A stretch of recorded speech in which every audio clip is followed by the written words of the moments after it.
A Country Doctor by Franz Kafka. I was in great difficulty. An urgent journey was facing me. A seriously ill man was waiting for me in a village 10 miles distant. A severe snowstorm filled the space between him and me. I had a carriage, a light one with large wheels, entirely suitable for our country roads.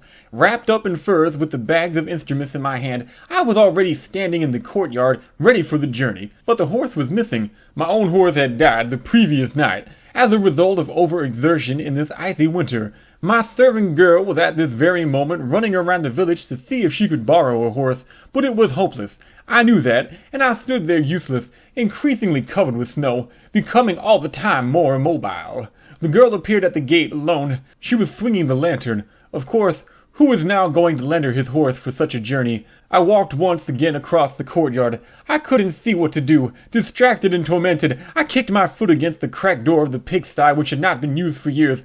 The door opened and banged to and fro on its hinges.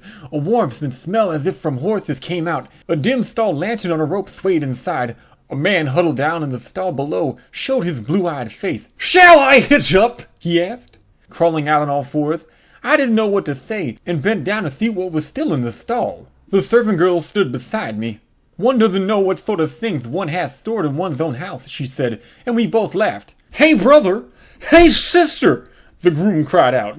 The two horses, powerful animals with strong flanks, shoved their way, one behind the other, legs close to their bodies, lowering their well-formed head like camels, and getting through the door space, which they completely filled, only through the powerful movements of their rumps. But right away they stood up straight, long-legged with thick steaming bodies. "Help him," I said, and the girl obediently hurried to hand the wagon harness to the groom. But as soon as she was beside him, the groom puts his arm around her and pushes his face against hers. She screams out and runs over to me. On the girl's cheek were red marks from 2 rows of teeth. "You brute!" I cry out in a fury. "Do you want the whip?" But I immediately remember that he is a stranger, that I don't know where he comes from, and that he's helping us out of his own free will, when everyone else is refusing to. As if he knows what I am thinking, he takes no offense to my threat, but turns around to me once more, still busy with the horses, then says, "Climb in," and in fact, everything is ready. I notice that I never before traveled with such a beautiful team of horses, and I climb in happily. "But I'll take the reins. You don't know the way," I say. "Of course," he says. "I'm not going with you. I'm staying with Rosa." "No!" screams Rosa, and runs into the house with an accurate premonition of the inevitability of her fate. I hear the door chain rattling as she sets it in place. I hear the lock click. I see how in addition she runs down the corridor and through the rooms, putting out all the lights in order to make herself impossible to find. "You're coming with me," I say to the groom, "or I'll give up the journey, no matter how urgent it is. It is not my intention to give you the girl at the price of the trip." "Giddy up," he says and claps his hands. The carriage is torn away like a piece of wood in a current. I still hear how the door of my house is breaking down and splitting apart under the groom's onslaught, and then my eyes and ears are filled with a roaring sound which overwhelms all my senses at once, but only for a moment. Then I am already there, as if the farmyard of my invalid opens up immediately in front of my courtyard gate. The horses stand quietly. The snowfall has stopped. Moonlight all around. The sick man's parents rush out of the house, his sister behind them. They almost lift me out of the carriage. I get nothing from their confused talking. In the sick room, one can hardly breathe the air. The neglected cooking stove is smoking. I want to push open the window, but first I look at the sick man. Thin, without fever, not cold, not warm, with empty eyes, without a shirt. The young man under the stuffed quilt heaves himself up, hangs around my throat, and whispers in my ear, "Doctor, let me die." I look around. No one has heard. The parents stand silently, leaning forward and wait for my opinion. The sister has brought a stool for my handbag.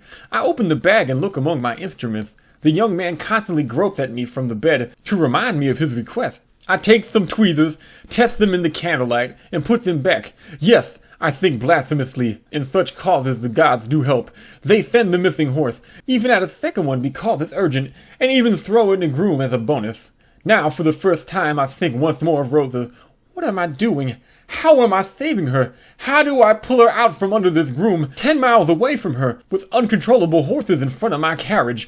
These horses, who have somehow loosened their straps, are pushing open the window from outside. I don't know how.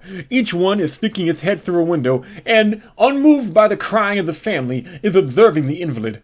I'll go back right away, I think, as if the horses were ordering me to journey back, but I allow the sister, who thinks I am in a daze because of the heat, to take off my fur coat. A glass of rum is prepared for me. The old man claps me on the shoulder. The sacrifice of his treasure justifies his familiarity. I shake my head. In the narrow circle of the old man's thinking, I was not well. That's the only reason I refuse to drink. The mother stands by the bed and entices me over. I follow, and as a horse neighs loudly at the ceiling, lay my head on the young man's chest, which trembles under my wet beard. That confirms what I know. The young man is healthy. His circulation is a little off, saturated with coffee by his caring mother, but he's healthy and best pushed out of bed with a shove.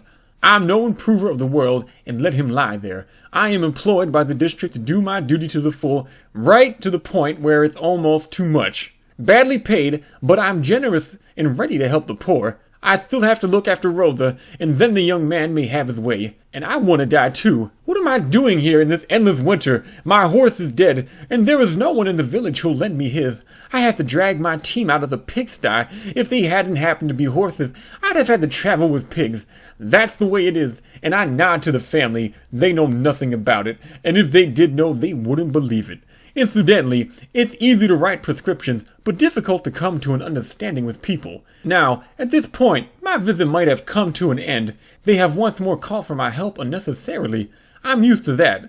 With the help of my night bell, the entire region torments me, but that this time I had sacrificed Rosa as well.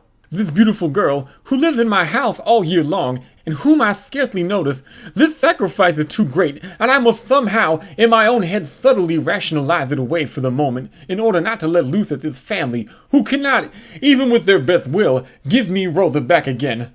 But as I am closing up my bag and calling for my fur coat, the family is standing together. The father is sniffing the glass of rum in his hand, the mother probably disappointed in me. What more do these people expect? Tearfully biting her lips, and the sister flapping a very bloody hand towel, I am somehow ready, in the circumstances, to concede that the young man is perhaps nonetheless sick. I go to him. He smiles up at me, as if I was bringing him the most nourishing kind of soup. Now both horses are whinnying. The noise is probably supposed to come from higher regions in order to illuminate my examination. And now I find out that yes, indeed, the young man is ill. On his right side, in the region of the hip, is a wound the size of a palm of one man's hand opened up. Rose color in many different shadings, dark in the depths, brighter on the edges, delicately grained with uneven patches of blood, open to the light like a mine. That's what it looks like from a distance. Close up, a complication is apparent. Who can look at that without whistling softly? Worms, as thick and as long as my little finger, themselves rose-colored and also spattered with blood, are wriggling their white bodies with many limbs from this stronghold in the order of the wound towards the light. Poor young man, there's no helping you. I have found out your great wound. You are dying from this flower on your side. The family is happy. They see me doing something. The sister says to the mother tells the father, and the father tells a few guests who are coming in on tiptoe through the moonlight of the open door, balancing themselves with outstretched arms. "Will you save me?" whispers the young man, sobbing, quite blinded by the life inside his wound. That's how people are in my region, always demanding the impossible from the doctor. They have lost the old fate. The priest sits at home and tears his religious robes to pieces, one after the other, but the doctor is supposed to achieve everything with his delicate surgeon's hand. Well, it's what they like to think. I have not offered myself. If they use me for sacred purposes, I let that happen to me as well. What more do I want? An old country doctor, robbed of my servant girl? And they come, the families and the village elders, and take my clothes off. A choir of school children with the teacher at the head stands in front of the house and sings an extremely simple melody with the words, "Take his clothes off, then he'll heal. If he doesn't cure, then kill him. It's only a doctor, only a doctor." Then I am stripped of my clothes, and with my fingers in my beard, and my head tilted to one side, I look at the people quietly. I am completely calm and clear about everything, and stay that way too, although it is not helping me at all, for they are now taking me by the head and feet, and dragging me into bed. They lay me against the wall on the side of the wound. Then they all go out of the room. The door is shut. The singing stops. Clouds move in front of the moon. The bedclothes lie warmly around me. In the open space of the windows, the horses' heads sway like shadows. "Do you know," I hear someone saying in my ear, "my confidence in you is very small. You were shaken out from somewhere. You don't come on your own feet. Instead of helping, you give me less room on my deathbed. The best thing would be if I scratch your eyes out. Right, I say. It's a disgrace, but now I'm a doctor. What am I supposed to do? Believe me, things are not easy for me either. Should I be satisfied with this excuse? Alas, I'll probably have to be. I always have to make do. I came into the world with a beautiful wound. That was all I was furnished with. Young friend, I say, you're mistaken that you have no perspective. I've already been in all the sick rooms far and wide, and I tell you, your wound is not so bad. Made in a tight corner with 2 blows from an axe, many people offer their side and hardly hear the axe in the forest, to say nothing of the fact that it's coming closer to them.